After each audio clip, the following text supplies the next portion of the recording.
è chiusa la sesta edizione del Salone Nautico di Venezia, che ha animato lo storico arsenale con oltre 300 imbarcazioni e 270 espositori, numerosi convegni, incontri e dibattiti. Oltre 30.000 i visitatori nei 5 giorni della fiera. Lo stand congiunto di Camera di Commercio di Venezia Rovigo ed Assonautica Venezia ha rappresentato un punto di riferimento con importanti occasioni di network per le imprese della filiera nautica, che insieme alla cantieristica sono in grande crescita, non solo a Venezia ma in tutto il panorama nazionale. Noi rappresentiamo tutte le imprese e soprattutto quelle che operano nel mondo della cantieristica, della nautica, dei servizi legati al mare.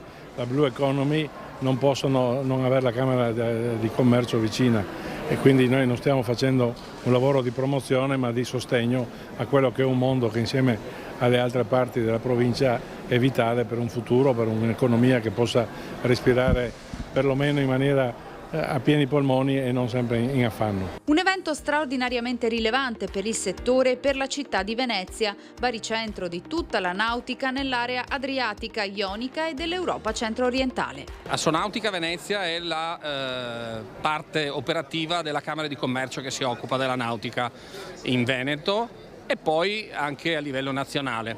Per noi è un appuntamento importante, direi l'appuntamento più importante di tutto l'anno. Ci lavoriamo da mesi, il risultato è sotto gli occhi di tutti, stiamo facendo l'interesse dei consumatori attraverso il dialogo con il governo per avere delle leggi a portata del diportista. In questa edizione grande attenzione ai temi della sostenibilità e dell'innovazione e l'opportunità di conoscere da vicino la Blue Economy, volano per lo sviluppo del territorio.